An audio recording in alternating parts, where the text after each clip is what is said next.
یہ وہ رات ہے جس رات کو سعد بن معاذ نے رسول اللہ صلی اللہ علیہ وسلم کے پاس آ کے ایک تجویز پیش کی، اور رسول اللہ صلی اللہ علیہ وسلم نے اس تجویز کو قبول کیا، بلکہ آپ ان کی تجویز سے خوش بھی ہوئے۔ یہ مسلمان لشکر کے حوال ہیں۔ کیا سعد آئے اور کہنے لگے، اے اللہ کے رسول، ہم آپ کے لیے وہ دور ایک چوٹی پہ ایک چھپر تیار کرتے ہیں، ایک قیام گاہ تیار کرتے ہیں جہاں سے آپ مونیٹر کر سکیں گے پورے میدان جنگ کو، اور آپ کی حفاظت کے لیے ایک چاق و چوبند دستے کو وہاں پہ متعین کر دیا جائے گا۔ رسول اللہ صلی اللہ علیہ وسلم نے پوچھا، سعد تیرے دل میں یہ بات کیوں آئی؟ کہا، اللہ کے رسول، ہم لڑیں گے، ہم جنگ کریں گے، جو آپ نے حکم دیا ہم پہلے اپنے جذبات کا اظہار کر چکے ہیں، گزشتہ خطبے میں ان کے جذبات کو بھی آپ کے سامنے رکھا تھا،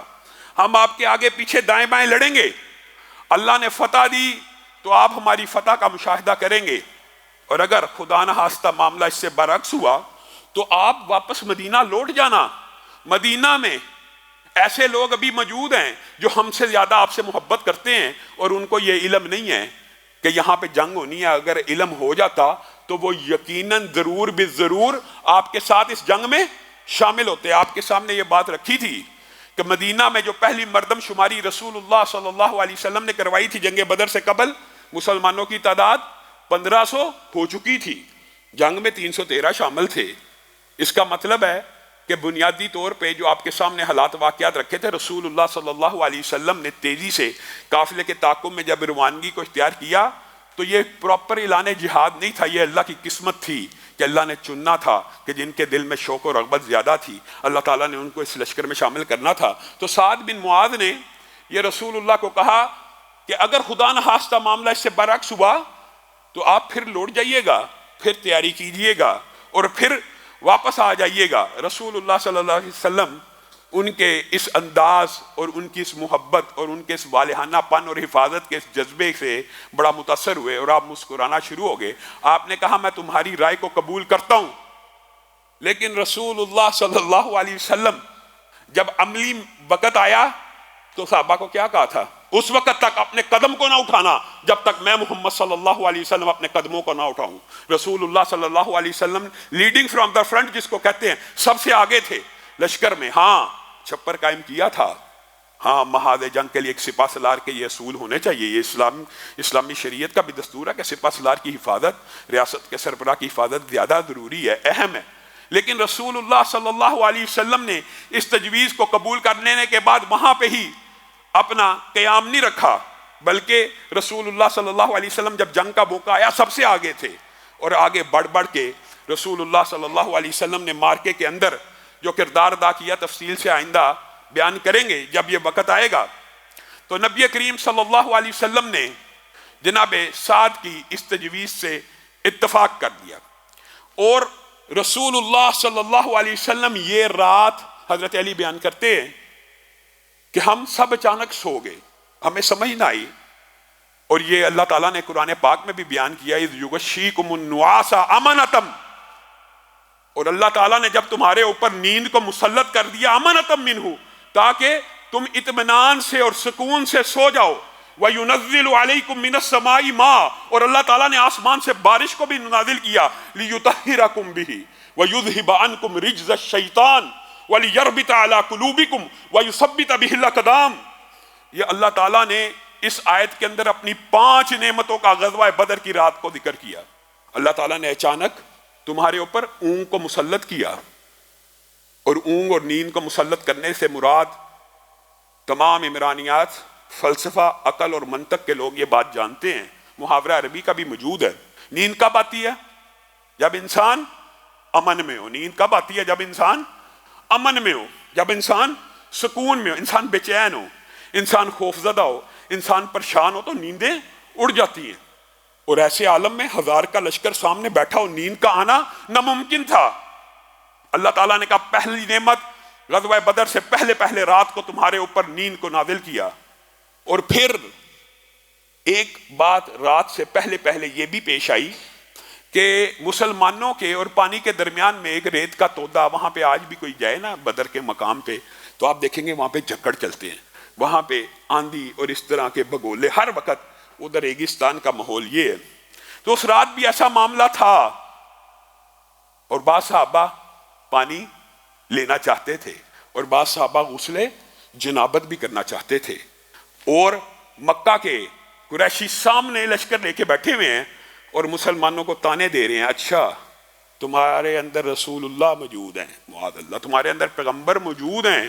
لیکن تمہارے پاس پانی نہیں ہے. تم نے کنووں پہ بھی قبضہ کر لیا, تم نے کنووں کو بھی گھیر لیا, تم سچے ہو,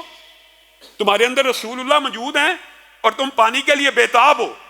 اس ریگستان کے اندر اللہ نے کہا پھر اس رات کو میں نے آسمان سے بارش کو نازل کیا, موسلا دھار بارش تمہارے اوپر برسائی, لیطہرکم بہ, تاکہ تم غسل جنابت بھی کر لو, پاکیزگی بھی اختیار کر لو, وَيُذْهِبَ عَنْكُمْ رِجْسَ الشَّيْطَانِ, اور تمہارے دلوں سے جو شیطان نے وسوسے ڈالے ہیں, قریش مکہ نے جو بکواس کی تھی, جو ہردہ سرائی کی ہے, تمہارے دلوں میں شیطان نے جو وسوسے ڈالے ہیں, اس موسلا دار بارش سے وہ وسوسے بھی دور ہو جائیں اور تمہارے دل بھی مضبوط ہو جائیں اور تمہارے قدم بھی جم جائیں. اللہ تعالیٰ نے یہ 5 نعمتیں, اور قدم کا جمنا یہاں پہ محدثین اور مفسرین نے لکھا اس لیے تھا بارش سے, ہاں ریت کے اوپر بارش ہو تو ریت جم جاتی ہے, اور جب ریت جم جائے اس کے اوپر لشکر کے پاؤں بھی جم جاتے ہیں, ورنہ پاؤں دھنسنا شروع ہو جاتے ہیں. ریت کے اندر اگر بالکل سوکھی ہو نا تو اس کے اندر پاؤں دھنستا ہے, انسان پختگی کے ساتھ جنگ بھی نہیں کر سکتا. تو اللہ تعالیٰ نے ان 5 نعمتوں کا ذکر کیا کہ ابھی رات پڑی تھی, اور حضرت علی کہتے ہیں میں نے کیا دیکھا کہ مقداد واحد گھڑ سوار ہیں اور میں اور رسول اللہ صلی اللہ علیہ وسلم 3 بندے جاگ رہے ہیں, باقی پورا لشکر سو رہا ہے اطمینان سے, سکون سے. اور میں نے رسول اللہ صلی اللہ علیہ وسلم کو اس رات, اور یہ آپ کو پتا روایت جو ہے متواتر کے درجے کے اوپر ہے, اور مختلف صحابہ نے مختلف نبی کریم صلی اللہ علیہ وسلم کے اس رات کے احوال کو بیان کیا. حضرت ابوبکر نے الگ بیان کیا, حضرت علی نے الگ بیان کیا کہ مختلف, اور رسول اللہ صلی اللہ علیہ وسلم یہ رات جاگ کے گزار رہے ہیں, اور یہ رات عجیب پریشانی اور بے چینی کے عالم میں ہے, اور یہ پریشانی اور بے چینی اپنی ذات کے لیے نہیں ہے, اللہ کے سامنے گڑ گڑا رہے ہیں, اللہ کے سامنے رو رہے ہیں, اے اللہ اس زمین کے اوپر, اس دھرتی کی پشت کے اوپر, اس آسمان کے نیچے یہ میرے شمع رسالت کے پروانے ہیں, یہ میرے جانثار ہیں, گنتی کے یہ لوگ ہیں, گنتی کے. اے اللہ کل دشمنوں سے مقابلہ ہونے والا ہے, اگر یہ 313 صفحہ ہستی سے مٹ گئے تو میں محمد صلی اللہ علیہ وسلم کا یہ گمان ہے پھر قیامت تک شاید تیرا کوئی نام لیوا باقی نہ رہے. آخری رسول ہوں, آخری پیغمبر ہوں, اگر میری یہ جمع پونجی لٹ گئی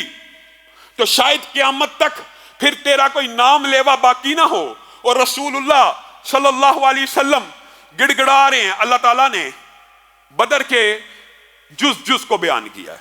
اذ تستغیثون ربکم فاستجاب لکم. وہ وقت یاد کرو جب نبی سجدوں میں گڑ گڑا رہا تھا اور تمہارے رب نے اس کی دعاؤں کو قبول کرتے ہوئے کہا تھا اللہ آسمان سے اب محمد صلی اللہ علیہ وسلم سر اٹھائیے, 1000 پے در پہ فرشتوں کو نازل کرے گا, آپ کی مدد کو کیا جائے گا. رسول اللہ صلی اللہ علیہ وسلم اس رات کو کیا کیا الفاظ کہہ رہے تھے یہ تاریخ سے, ایک تو یہ بات کی, پھر دوسری بات جو حضرت ابوبکر نے بیان کی ہے کہ اللہ کے رسول رات کے پہر اٹھ کے اللہ کو کہہ رہے تھے اللہ وہ وعدہ پورا کیجئے جو آپ نے میں محمد صلی اللہ علیہ وسلم سے کیا تھا کہ آپ سارے کے سارے لشکروں کو شکست دیں گے جو محمد صلی اللہ علیہ وسلم کے مقابلے میں آئیں گے. ان شانیہ کا هو الابتر کا جو وعدہ ہے اے اللہ اس کو پورا کیجئے. گویا رسول اللہ صلی اللہ علیہ وسلم اللہ کو ان کے وعدوں کو یاد کروا رہے ہیں.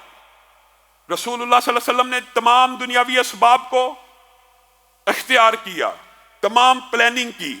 تمام قسم کے معاملات کو اکٹھا کیا. اب جب دنیاوی طور کے اوپر ساری پلاننگ مکمل ہو چکی ہے, سارے اسباب اکٹھے ہو چکے ہیں, تو کیا رسول اللہ صلی اللہ علیہ وسلم نے روحانی باب کو بند کر دیا؟ آج مسلمان دنیاوی اسباب کو پورا کر لینے کے بعد سمجھتے کامیابی مقدر ہے. نہیں, آگے سیرت میں حنین کے موقع کے اوپر ہم یہ باب بھی پڑھیں گے کہ دنیاوی اسباب کا مکمل ہو جانا, آپ کے گھر کا بل آیا 15,000, آپ کے پاس 15,000 کا ہو جانا اس بات کی دلالت نہیں کرتا کہ آپ کا بل ادا ہو جائے گا, نہیں کرتا. یہ کیسے ہوتا ہے؟ ہاں دنیاوی اسباب مکمل ہو جائیں پھر اللہ تعالیٰ سے روحانی اسباب بھی مانگے جاتے ہیں، پھر اللہ سے مدد بھی مانگی جاتی ہے۔ خدا نہ خواستہ 15,000 تو نے بل کے لیے رکھا، خدا نہ خواستہ مثال دے رہا ہوں، کوئی ایکسیڈنٹ ہو گیا، کوئی حادثہ ہو گیا، تو نے تو کسی اور کام کے لیے رکھا تھا، تیرا لگ کہیں اور گیا۔ رسول اللہ صلی اللہ علیہ وسلم نے امت کی ہمیشہ دونوں اسباب کی طرف رہنمائی کی ہے۔ دنیاوی تیاری پوری ہو گئی،